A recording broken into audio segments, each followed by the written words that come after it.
اب میں آپ کو ذرا اس جو انسانوں میں سے انسان دشمنی کا جن کا سب سے بڑا رول ہے، میں ان کی 2000 سالہ تاریخ کا آپ کے سامنے نقشہ رکھنا چاہتا ہوں۔ ان 1400 سال کا تو میں نے صرف 4 آپ کو پوائنٹس بتائے۔ موسیٰ سے عیسیٰ تک 1400 برس علیہ الصلوۃ والسلام، 2 مرتبہ عروج، 2 مرتبہ زوال، اشیریوں کے ہاتھوں پٹوائی، بابلیوں کے ہاتھوں پٹانا، گریکس کے ہاتھوں مرمت، رومنز کے ہاتھوں مرمت۔ یہ جو 2000 سال ہے، کیونکہ اب تو ظاہر بات ہے 21ویں صدی شروع ہو گئی، 20 صدیاں حضرت مسیح کو پوری ہو گئی۔ پہلی بات نوٹ کیجئے، حضرت مسیح کی پیدائش ہے سن 1 قبل مسیح۔ یہ نقطہ آپ نے کبھی سنا ہے یا نہیں؟ جب ملینیم کا سلسلہ شروع ہوا تھا پچھلے سال، تو میں نے بیان کر دیا تھا کہ ایک عجیب حساب کے اندر انہوں نے غلطی کی ہوئی ہے۔ حضرت مسیح کی پیدائش ہوئی 25 دسمبر کو، سن انہوں نے شروع کر دیا، جو اس کے بعد جنوری آئی تو پہلا سال شروع ہو گیا۔ اگر جنوری سے پہلا سال شروع ہوا تو یہ 6 دن جو ہے تو اس کے پچھلے سال میں تھے، لہذا کہا جائے گا کہ Jesus Christ was born 1 year before Christ, BC۔ تو 1 قبل مسیح میں حضرت مسیح کی پیدائش ہوئی۔ یہ آخری اسرائیلی نبی اور رسول۔ یہودی علماء کی مخالفت، دشمنی، سولی پر چڑھوا دینا میں بیان کر چکا ہوں۔ سن 33 عیسوی میں، جبکہ حضرت مسیح کی عمر 33 برس تھی، اللہ تعالیٰ نے انہیں زندہ آسمان پر اٹھا لیا، لیکن یہودیوں نے اپنے خیال کے مطابق انہیں سولی پر چڑھوا دیا، ان کی موت واقع ہوئی۔ اگرچہ اس کے بعد یہ اختلاف ہے ان میں، یہودی کہتے ہیں وہ سولی پر چڑھ گیا، ختم ہوا، مر گیا۔ عیسائی کہتے ہیں نہیں، انتقال ہوا ہے مسیح کا صلیب پر، لیکن پھر وہ دوبارہ زندہ ہو گئے ہیں۔ ان کی لاش ایک غار میں رکھ دی گئی تھی، وہاں ریزریکشن ہو گیا، ان کا باعث بعد الموت وہی ہو گیا، اور پھر انہیں اللہ نے زندہ آسمان پر اٹھا دیا۔ تو ہمارے اور عیسائیوں کے درمیان نوٹ کر لیجئے، یہ چیز مشترک ہے کہ حضرت مسیح آسمان پر زندہ اٹھائے گئے۔ فرق کیا ہے؟ وہ سمجھتے ہیں کہ سولی دیے گئے، سولی پر مرے، پھر زندہ ہوئے، پھر گئے۔ ہم سمجھتے ہیں کہ نہیں، وما صلبوہ وما قتلوہ، انہوں نے نہ صلیب دے سکے انہیں اور نہ انہیں قتل کر سکے، بل رفع اللہ الیہ، اللہ نے اٹھا لیا۔ پھر ہمارا اور یہ اس کا عیسائیوں کا ایک اور اتفاق ہے، سیکنڈ کمنگ آف جیسس، حضرت مسیح دوبارہ آئیں گے۔ یہ عیسائیوں کا بھی عقیدہ ہے اور ہمارا بھی۔ بہرحال تو جیسا کہ میں نے عرض کیا کہ اس وقت یہ عذاب استیصال، عذاب اکبر کے مستحق ہو چکے تھے، لیکن اللہ نے ان کی مدت دراز کی ہے، لیکن ان پر دنیاوی عذاب کا ایک کوڑا جو ہے اللہ تعالیٰ کی طرف سے اسی وقت برسا۔ دنیاوی عذاب دنیا میں رہتے ہوئے ختم نہیں کیا۔ 37 برس بعد، حضرت مسیح کے رفع سماوی کے 37 برس بعد، سن 70 میں یہودیوں نے بغاوت کی رومیوں کے خلاف۔ رومی ٹائٹس جنرل تھا ایک، اس نے پھر جو حملہ کیا ہے، 1,33,000 یہودی ایک دن میں قتل کیا یروشلم میں، اور ہیکل سلیمانی گرا دیا۔ وہ ہیکل پہلے بھی گرا تھا، پہلے 1400 سال کے دوران میں بھی نبوکدنضر نے گرایا تھا، لیکن پھر اس کے 150 سال بعد انہوں نے دوبارہ بنا لیا تھا، اس لیے وہ اسے سیکنڈ ٹیمپل کہتے ہیں۔ پہلا ٹیمپل جو حضرت سلیمان نے بنایا تھا، نبوکدنضر نے گرا دیا 587 قبل مسیح میں، پھر دوبارہ انہوں نے 150 سال کے بعد بنا لیا۔ وہ اس تاریخ کا حصہ ہے، میں نے جس کے بارے میں آپ کو تفصیل نہیں بتائی۔ اس میں یہ ہوا سن 70 میں وہ گرا دیا گیا، وہ آج تک گرا پڑا ہوا ہے۔ نمبر 2، یہ کہہ دیا گیا کہ یہودیوں اس ارض فلسطین سے نکل جاؤ، تم یہاں نہیں رہ سکتے اب۔ لہذا جس کا جہاں سینگ سمایا چلا گیا، یورپ میں چلے گئے، ایشیا میں آ گئے، عرب میں آ گئے، یہ 3 قبیلے جو رات بھی میں نے عرض کیا تھا، بنو قینقاع، بنو نذیر اور بنو قریظہ، یہ وہاں سے آ کے مدینے میں آباد ہو گئے۔ جس کا جہاں سینگ سمایا، افریقہ میں، ہندوستان میں، جہاں چلے گئے، ڈایاسپورا اسے کہتے ہیں، وہ آپ نوٹ کر لیجیے اس لفظ کو، ڈایاسپورا، ہمارا دور انتشار، جبکہ ہمیں ہماری اصل سرزمین تو فلسطین ہے، حضرت ابراہیم کا مسکن، حضرت اسحاق حضرت یعقوب کا مسکن فلسطین، یہ ہے ہماری اصل جاگیر، یہ تو ہماری جدی پشتی جاگیر ہے، لیکن یہاں سے نکال دیے گئے سن 70 عیسوی میں، اور وہاں سے لے کے 1917 تک ان کا ڈایاسپورا جاری رہا۔ یہ دور انتشار ہے۔ اس دور انتشار کے اب چند حصے ہیں جس کو میں چاہتا ہوں کہ آپ علیحدہ علیحدہ سمجھ لیں۔ دور انتشار کا جو پہلا جو ہے تقریباً 300 برس رومی حکمران تھے، وہ یہودیوں کے بھی دشمن تھے اور عیسائیوں کے بھی دشمن تھے، عیسائی اور یہودی ایک دوسرے کے بھی دشمن تھے، لیکن رومی سمجھتے تھے کہ یہ ایک ہی تھیلی کے چٹے بٹے ہیں۔ رومیوں کے نزدیک عیسائی بھی یہودیوں ہی کا ایک فرقہ تھے، کوئی علیحدہ مذہب تو تھا ہی نہیں، لہذا رومی جو ہیں رومنز وہ ان دونوں کو ستاتے تھے، مارتے تھے، اور یہ آپس میں لڑتے تھے، یہودی عیسائیوں کو مارتے تھے، عیسائی یہودیوں کو مارتے تھے۔ یہ ہے 300 برس تک کی تاریخ۔ سن 300 عیسوی میں کیا ہوا؟ ایک معجزہ ہو گیا۔ بہت عظیم ایمپرر کانسٹینٹائن، قسطنطین اعظم، رومن ایمپررز میں سے بہت بڑا ایمپرر، وہ عیسائی ہو گئے۔ اب تو معاملہ بالکل تلپٹ ہو گیا، پوری سلطنت عیسائی ہو گئی۔ اب عیسائیوں کے عیش ہو گئے اور یہودیوں پہ مار پڑنی شروع ہوئی۔ اب عیسائیوں کا آپ خود سوچئے کہ جنہیں وہ خدا بنا بیٹھے ہیں، خدا کا بیٹا قرار دے رہے ہیں، ان کے قاتل کون؟ یہودی بدماش۔ لہذا ان کی وہ پٹائی شروع ہوئی ہے یورپ میں، پوری رومن امپائر میں انہیں ذلیل کیا گیا، شہروں میں آمد بند، علیحدہ رہو، گھیٹوز کے اندر رہو۔ یہودی کا نام جو ہے وہ گالی بن گیا، جیسے آج بھی یہودی گالی کہتے ہیں، جیسے خنزیر کا لفظ، آخر وہ بھی اللہ کی مخلوق ہے، لیکن آپ کو معلوم ہے کوئی شخص زبان پہ نام نہیں لانا چاہتا خنزیر کا، سور کا، ہے تو مخلوق، وہ بھی ایک حیوان ہے۔ ایسے ہی یہ ہے یہودی گالی، جیوٹ گالی۔ لہذا ایک طرف تو ان دونوں کے درمیان دشمنی، جس کو قرآن کہتا ہے وَأَغْرَيْنَا بَيْنَهُمُ الْعَدَاوَةَ وَالْبَغْضَاءَ، ہم نے ان کے مابین دشمنی جو ہے پیدا کر دی ہے۔ اور جب یہ پوری سلطنت عیسائی ہو گئی تو قافیہ تنگ ہو گیا یہودیوں کا۔ اب آئیے 571 عیسوی، یعنی جب کہ ڈایاسپورا کو کتنا عرصہ ہو چکا تھا؟ 500 برس۔ سن 70 سے شروع ہوا نا ڈایاسپورا، جب ٹائٹس نے گرایا ہے ہیکل کو اور نکال باہر کیا انہیں فلسطین سے، بھاگ جاؤ یہاں ایک یہودی بھی نہیں رہے گا، فلسطین سے نکال دیے گئے۔ اس کے پورے 500 برس بعد سن 571 عیسوی میں حضور کی پیدائش ہوئی، ولادت با سعادت محمد رسول اللہ صلی اللہ علیہ وسلم۔ 610 میں آپ پر وحی کا آغاز ہوا، لیکن حضور کے ساتھ ان کا معاملہ کیا رہا؟ اول تو جبکہ حضور ابھی مکے ہی میں تھے، یہودیوں نے ریشہ دوانیاں شروع کر دی حضور کے خلاف۔ قریش مکہ کو سکھاتے تھے، پڑھاتے تھے، ان سے یہ پوچھو، ان سے یہ پوچھو، انہیں اس طرح تنگ کرو، ان سے یہ امتحان لو، یہ آپ کے علم میں ہے۔ سورہ بنی اسرائیل میں، سورہ کہف میں وہ سوالات، جو امتحانی سوالات آئے تھے، ذوالقرنین کون تھا، اصحاب کہف کون تھے، تم رسول بنے پھرتے ہو تو بتاؤ، اور یہ روح کی حقیقت کیا بتاؤ، یہ ساری ریشہ دوانیاں کر رہے تھے بیٹھے ہوئے، ابھی وہیں پر حضور ابھی پہنچے بھی نہیں۔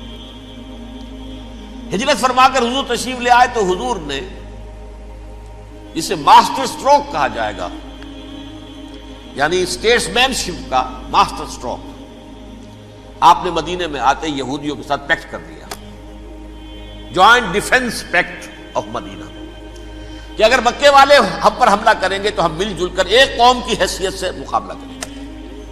یہ میثاق مدینہ کہلاتا ہے، جس کے بہت غلط معنی پہنائے جا رہے ہیں آج کل۔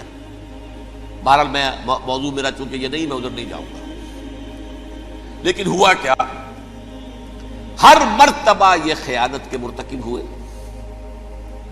ان نے جو عہد کیے تھے ان سے پھرے، اندر ہی اندر سازش، ریشہ دوانی، حضور کی بدترین دشمنی۔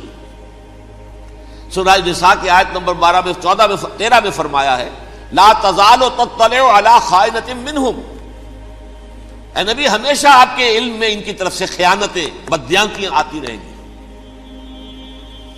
اور بار بار وہ مسلسل جنگ کی آگ بھڑکاتے تھے.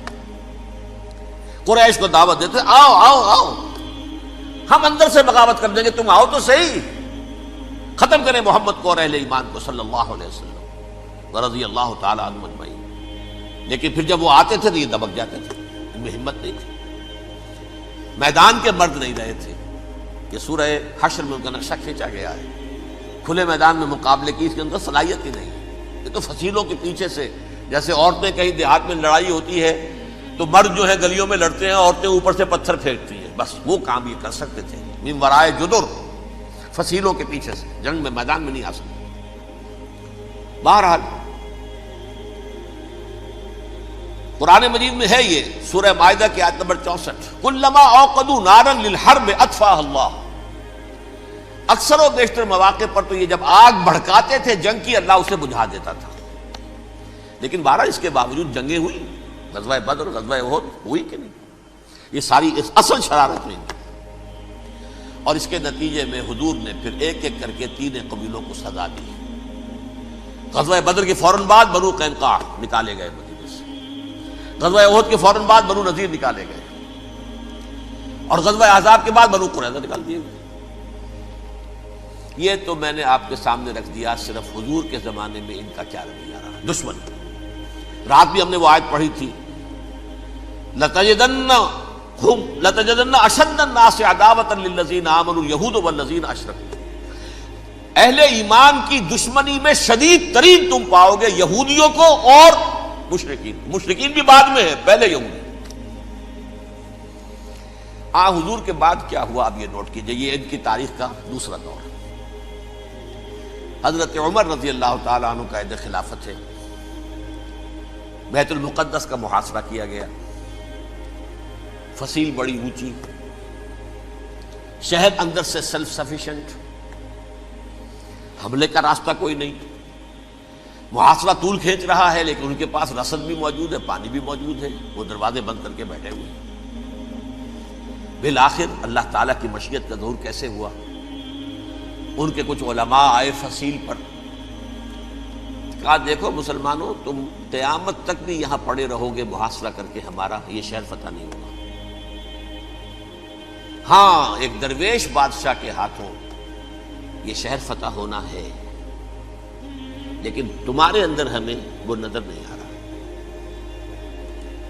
ابو عبیدہ بن الجراح رضی اللہ تعالی عنہ، امین هذه الامہ، ان کا فوراً ذہن گیا وہ درویش بادشاہ مدینے میں بیٹھا ہوا ہے عمر رضی اللہ تعالی. اب ایک اور عمر بھی ہے جو قندھار میں بیٹھا ہے. نقشہ وہی ہے، سادگی کی حد تک نقشہ وہی، بالکل وہی، اپنی آنکھوں سے دیکھا ہے وہی سادگی. عمر اول، عمر ثانی تھے عمر بن عبد العزیز. اب ایک اللہ کے فضل سے اللہ تعالیٰ ایدہ اللہ بنصرتہ، اللہ تعالیٰ ان کی نصرت فرمائے، دشمنوں کو ان کے مقابلے میں نیست و نابود کرے. انہوں نے ریکویسٹ بھیج دی کہ حضور تشریف لائیے، یہ شہر فتح ہو جائے گا. وہ ہے سفر تاریخی، اتنا طویل سفر، تقریباً 700 میل، ایک اونٹ، ایک خادم، ایک منزل پہ امیر المومنین اوپر بیٹھے، خادم آگے چل رہا ہے، اگلی منزل پہ خادم اوپر بیٹھا ہے، امیر المومنین آگے جا رہے ہیں. اور جب پہنچے ہیں تو وہ باری تھی خادم کی. انہوں نے ہاتھ جوڑ دیا، حضور خدا کے لیے تم کیا کہیں گے لوگ، وہ میرا برا حال کر دیں گے، تمہیں شرم نہیں آئی؟ امیر المومنین پیدل آگے چل رہے ہیں نکیل پکڑ کر، اور تم بیٹھے ہو اوپر براجمان ہو. حضرت عمر فرمایا الدور دورک، نہیں باری تمہاری ہے، بیٹھ. اس حال میں پہنچے ہیں. اور پھر یہ کہ ابو عبیدہ بن الجراح آئے ہیں، استقبال کیا ہے تو دیکھا ہے اس حال میں چلے آ رہے ہیں. عمر نکیل پکڑے ہوئے چلے آ رہے ہیں، اور کہتے ہیں کہ کہیں کیچڑ ویچڑ تھا، جوتے خراب ہو گئے تھے، وہ بھی اتار کے ہاتھ میں پکڑے ہوئے، کپڑے تو تھے ہی پھٹے ہوئے. انہوں نے کہا بھی حضرت ابو عبیدہ نے، دیکھیے یہ بڑا متمدن ملک ہے، بڑا مہذب علاقہ ہے یہ، آپ ذرا حلیہ اپنا درست فرما لیں تب جا کے پیش ہم آپ کو کریں گے. آپ نے فرمایا نحن قوم اعزنا اللہ بالاسلام، ہم وہ قوم ہیں جنہیں اللہ نے عزت دی ہے اسلام کے ذریعے سے، کپڑوں کے ذریعے سے نہیں، دولت کے ذریعے سے نہیں۔ اسی حال میں گئے ہیں، اوپر سے انہوں نے کھڑے ہو کر نشانیاں دیکھی ہیں، اپنی کتابیں کھولی، ہاں یہ وہی ہے، اچھا لو جی سرنڈر، شہر تمہارے ہاتھ میں۔ خون کا ایک قطرہ نہیں بہا اور بیت المقدس فتح ہو گیا۔ لیکن اس وقت حضرت عمر نے ایک نرمی یہ کی کہ یہودیوں کے لیے بھی اسے اوپن سٹی قرار دے دیا۔ یہ احسان عظیم حضرت عمر کا، اس سے پہلے یہودی آ ہی نہیں سکتا تھا، داخل ہی نہیں ہو سکتا تھا، وہاں وہ آ کر وزٹ نہیں کر سکتا تھا، زیارت نہیں کر سکتا تھا اپنے مقدس مقامات کی۔ حضرت عمر نے یوں سمجھیے کہ تقریباً 550 برس کے بعد ان کے لیے راستہ کھولا ہے کہ ہاں تم آ سکتے ہو، زیارت کر سکتے ہو۔ لیکن یہ عیسائیوں نے لکھوایا معاہدے کے اندر، انہیں یہاں آپ آباد ہونے کی اجازت نہیں دیں گے، لیکن کم وزٹ دی پلیسز، دیکھیں زیارتیں کریں اور جائیں۔ یہ معاہدہ حضرت عمر کا ہے رضی اللہ تعالیٰ، جو پھر خلافت راشدہ کے بعد بنو امیہ نے بھی اس کو آنر کیا، بنو عباس نے کیا۔ پھر جو ہمارے یہ ترکوں میں اندر خلافت آئی تو ترک خلفاء نے بھی اس معاہدے کی پوری پابندی کی۔ فلسطین میں آ سکتے ہیں یہودی صرف زائرین کی حیثیت سے، وہاں آباد نہیں ہو سکتے۔ اب آئیے اگلا دور آیا حضرت عثمان کا دور خلافت۔ یہ ہے وہ وقت کہ اب یہود نے امت مسلمہ کی پیٹھ میں چھرا گھونپا۔ وہ کیسے؟ ایک یہودی عبداللہ ابن سبا اسلام کا لبادہ اوڑھ کر آ گیا، معاشرے کا جائزہ لے لیا، ان میں بنو ہاشم اور بنو امیہ میں جو پرانی کشاکش تھی اس کے کچھ نہ کچھ جراثیم باقی ہیں، اگر ان کو ذرا بھڑکا دے تو مسلمانوں میں انتشار پیدا ہو گیا۔ کہا یہ عثمان کون ہے؟ یہ تو بنو امیہ میں سے ہے، یہ حق تو بنو ہاشم کا ہے، خلافت ان کے پاس ہونی چاہیے، محمد کے تو رشتہ دار وہ ہیں صلی اللہ علیہ وسلم۔ عوام الناس کے اندر بات پھیلنی شروع ہوئی۔ پھر ایک بڑی سازش کے انداز میں حضرت عثمان کے خلاف پروپیگنڈا، حضرت عثمان کے جو عاملین تھے، گورنر تھے، ان کے خلاف پروپیگنڈا، اور ایسی ہوشیاری کرتے تھے کہ کوفے میں کوفے کے حاکم کے خلاف کچھ نہیں کہنا، اجی مصر میں یہ ہو رہا ہے، اجی شام میں یہ ہو رہا ہے، اجی یہ جو عثمان ہے وہ یہ کر رہا ہے، یہ ظلم ہو رہا ہے، یہ لوٹ مار ہو رہی ہے، یہ خیانتیں ہو رہی ہیں۔ اب نہ تو اس زمانے میں مینز آف کمیونیکیشن، کیسے تصدیق کریں؟ افواہیں تو آپ آج کراچی کے اندر شروع ہو جائے تو پتہ نہیں چل سکتا کسی کو کہ کیا اس میں صداقت ہے کیا جھوٹ ہے، اور بری بات جو ہے فطرت انسانی کی کمزوری ہے وہ فوراً قبول کرتا ہے، کسی کے بارے میں اچھی بات ماننے کو تیار نہیں ہوتا، لیکن بری بات تو فوراً تیار۔ بہرحال یہ فتنہ انہوں نے اٹھایا، حضرت علی کی الوہیت کا فتنہ اٹھایا، حضرت عثمان کے خلاف الفتنۃ الکبریٰ برپا کیا، حضرت عثمان شہید ہوئے۔ اس کے بعد 5 برس تک مسلمان ایک دوسرے کی گردنیں کاٹتے رہے، باہمی خانہ جنگی ہوئی، امت کو وہ زخم لگایا ہے جو آج تک جس سے خون رس رہا ہے۔ یہ شیعان عثمان اور شیعان علی تھے جو بعد میں پھر سنی اور شیعہ ہو، اور آج تک فتنہ کس نے جگایا؟ ایک عبداللہ ابن سبا یہودی اور اس کے کارندے، شیطان کا ایجنٹ، اور انسانوں میں سے بھی اس کے جو بھی حواریین تھے اور شیطانوں کے اندر سے بھی تھے، انہوں نے بھی اس آگ کو بھڑکایا۔ یہ آپ سوچ لیجئے کہ یہ کس نے وہ زخم لگایا؟ یہودی۔ اگلا دور آیا، خلافت راشدہ ختم ہوئی، بنو امیہ کا بھی دور کافی گزر گیا۔ طارق ابن زیاد 712 عیسوی میں حملہ کرتے ہیں اسپین پر۔ اسپین اس وقت عیسائیت کا بہت بڑا گڑھ، بڑے کٹر ترین عیسائی جو ہے وہ اسپین میں تھے، لہذا یہودیوں کی وہاں بہت پٹائی ہوتی تھی، یہ میں بتا چکا ہوں، دشمنی تھی، یہ تو چلی آ رہی تھی عیسائیوں کے ہاتھوں یہودیوں کی، وہ تو سن 300 عیسوی سے ایمپرر کانسٹنٹائن کے بعد سے شروع ہو گئی تھی۔ اس حوالے سے یہودیوں نے اس وقت چالاکی یہ برتی، کچھ راستے واسطے بتائے، کچھ مدد کی طارق ابن زیاد کی۔ طارق ابن زیاد نے انہیں اپنا محسن سمجھا، ہسپانیہ فتح ہو گیا تو یہودی چونکہ محسنین کی فہرست میں آ چکے تھے، انہیں بہت اقتدار نصیب ہوا، بڑی سپورٹ مسلمانوں نے دی۔ ان کے بڑے بڑے علماء جو ہیں اسی دور کے اندر پیدا ہوئے، بڑے بڑے تھنکرز ان کے اسی دور میں پیدا ہوئے۔ بن گوریون جو کہ ایک وزیر اعظم تھا اسرائیل کا، اس نے یہ لکھا ہے اپنی کتاب میں، Muslim Spain was the golden era of our diaspora, وہ ڈائسپورا جو 70 عیسوی سے شروع ہوا تھا اور 1917 عیسوی تک جاری رہا ہے، اس میں سے گولڈن ایرا ہمارا جو تھا وہ مسلم اسپین تھا، ہسپانیہ میں بیٹھ کر ہم عیش کیے۔ لیکن وہاں سے انہوں نے اور جو کچھ کیا، یہ تو داستان کے تو بہت سے گوشے ہیں، لیکن میں جس اسٹریٹ لائن میں چل رہا ہوں اس کے اعتبار سے ایک بات سمجھ لیجیے، وہاں بیٹھ کر انہوں نے اب عیسائیت کی پیٹھ میں چھرا گھونپا، پروٹیسٹنٹ مذہب پیدا کیا، تقسیم کر دیا، جیسے شیعہ سنی کی تقسیم، عبداللہ ابن سبا، رومن کیتھولک اور پروٹیسٹنٹ کی تقسیم، یہودی علماء۔ ہوتا کیا تھا، ہسپانیہ کی یونیورسٹیاں ہیں، کارڈووا میں ہے، ٹولیڈو میں ہے، گریناڈا میں ہے، غرناطہ، قرطبہ، تولیتلا، اور وہاں آتے تھے لوگ، فرانس سے چلے آ رہے ہیں نوجوان پڑھنے کے لیے، جرمنی سے چلے آ رہے ہیں، اٹلی سے چلے آ رہے ہیں، 3 ہی ملک قریب ترین پڑھتے ہیں سینٹرل جو یورپ کے ہیں۔ یہاں پر جو ہے وہ اسلام جو نور پھیلا رہا تھا اس سے بھی مستفیض ہوئے، جہالت کے جو ہے پردے ان کے وہ چھٹے، اس کے ساتھ ہی وہ یہودی وہاں ان کے اندر جو جراثیم داخل کر رہے تھے وہ اس عیسائیت کے خلاف بغاوت تھی، جو اس وقت دنیا میں عیسائیت اس وقت تھی، پوپ کا راج تھا دنیا میں اس وقت، یورپ میں جو عیسائیت تھی اس میں ایک طرف بادشاہ تھے، لیکن بادشاہوں کی حیثیت وہاں پر یوں سمجھ لیجئے کٹ پتلیوں کی تھی، اصل قوت پوپ کے ہاتھ میں تھی۔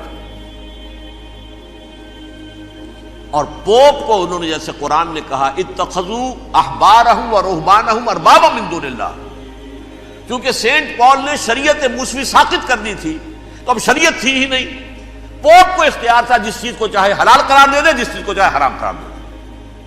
اتخذوا احبارهم ورهبانهم اربابا من دون اللہ۔ انہوں نے کہا صاحب یہ پوپ کس بلا کا نام ہے، یہ بھی انسان ہے، بات تو ٹھیک تھی نا، اصل حیثیت تو کتاب کی ہونی چاہیے، ڈیوائن بک، دی ریویلڈ اسکرپچر، لہذا یہ کتاب ہر شخص پڑھ سکتا ہے، کوئی پوپ کے باپ کو جو ہے کوئی اس کے لیے پروپرائٹری رائٹس تو نہیں ہے کہ صرف پوپ پڑھ سکتا ہے یا پادری پڑھ سکتے ہیں، ہم بھی پڑھ سکتے ہیں، ہم بھی سمجھ سکتے ہیں۔ یہ باتیں تھی کہ جن کو بڑھا چڑھا کر بیان کر کے اور پوپ کا اقتدار ختم کرا دیا اور توجہ مرکوز کر دی بائبل کی طرف۔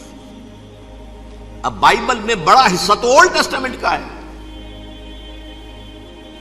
نتیجہ کیا ہوا، یہود کی عظمت پروٹیسٹنٹس کے نزدیک مسلم ہو گئی۔ اصل قوم تو یہ ہے، وہ دشمنی بدلی کہ نہیں بدلی، موسیٰ کے امتی یہ ہے، تورات موسیٰ کو دی گئی، ابراہیم کی نسل یہ ہے، لہذا وہ جو دشمنی تھی، جو عداوت تھی کہ ہمارے خدا کو سوری چڑھانے والے ہیں یہ بدماش، اس کا ازالہ ہوا اس پروٹیسٹنٹ مذہب کے نتیجے میں۔ یہ میں اب آپ کو بتاتا ہوں کہ ایک نتیجہ وہ نکلا ہے جسے برٹرنڈ رسل نے بیان کیا ہے، اس کی کتاب ہے ان پریز آف آئیڈلنس، صفحہ 108۔ وہ لکھتا ہے the Christians retaining the Judaic belief in special revelation added to it the Roman desire for worldwide domination and the Greek taste for metaphysical subtleties. The combination produced the most fiercely persecuting religion that the world has yet known.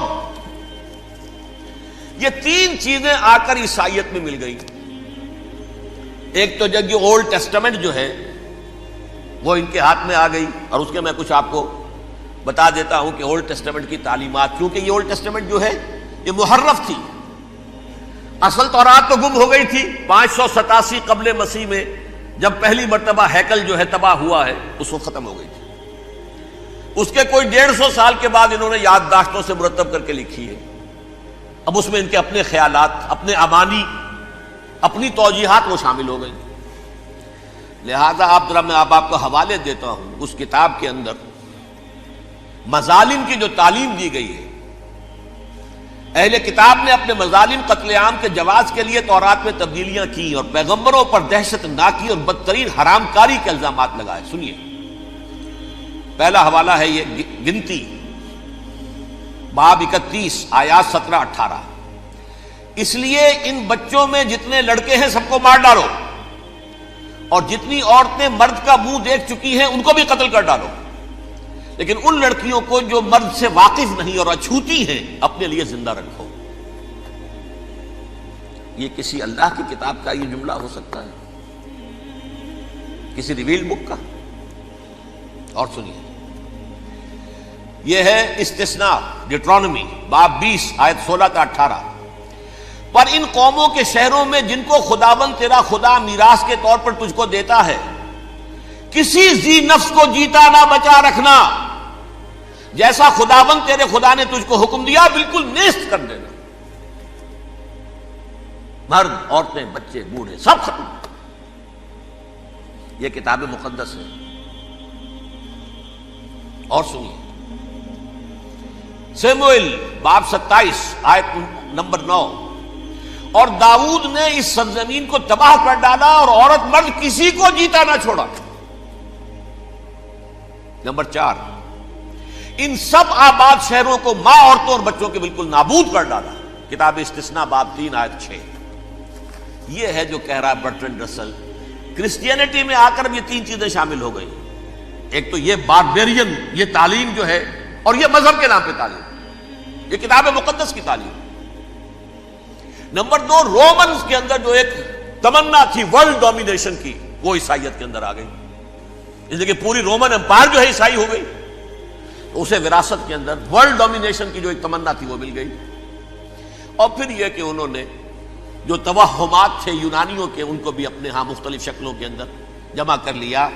ان تین چیزوں کا the combination produced the most fiercely persecuting religion that the world has yet known. اس کے نتیجے میں دنیا میں تاریخ انسانیت کے اندر جو بدترین خوخار ترین مذہب ہو سکتا ہے وہ شکل عیسائیت نے اختیار کی. اور اس کا مظہر عتم کیا تھا؟ نوٹ کیجیے، صلیبی جنگیں. ایک بار ٹائم ٹیبل کے اعتبار سے نوٹ کر لیجئے گا.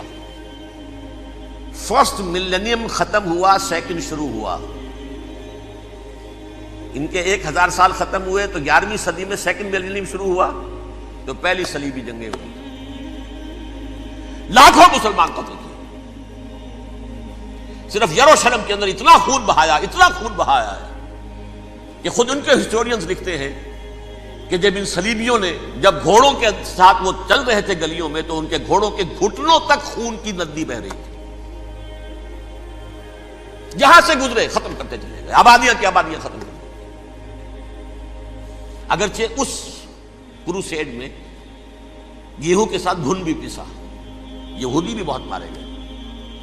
یہ فرانس سے، جرمنی سے جب یہ کروسیڈرز آ رہے تھے، 3000 میل کا سفر طے کر کے آئے تھے. سوچئے تو صحیح. اربن ثانی پوپ جو تھا، آگ لگا دی تھی اس نے پورے یورپ کے اندر. شرم سے ڈوب مرو، تمہارے مقدس علاقے مسلمانوں کے ہاتھ میں. انفیڈلز، یہ کافر، یہ مرتد، یہ ملحد. مسیح جہاں پیدا ہوا، مسیح کو جہاں سولی دی گئی، وہ کہاں ہے؟ ان کے ہاتھ میں. وہ آگ لگائی ہے. 3000 میل کا فاصلہ طے کر کے یہ لوگ قومیں آئی ہیں، اور جو تباہی مچائی ہے تاریخ انسانی میں ایسی بربریت کی کوئی مثال. اور یہ ان کے اپنے ہسٹورینز لکھتے ہیں. شرم کے مارے ایسے محسوس ہوتا ہے جیسے ان کی گردنیں جھکی جا رہی ہیں.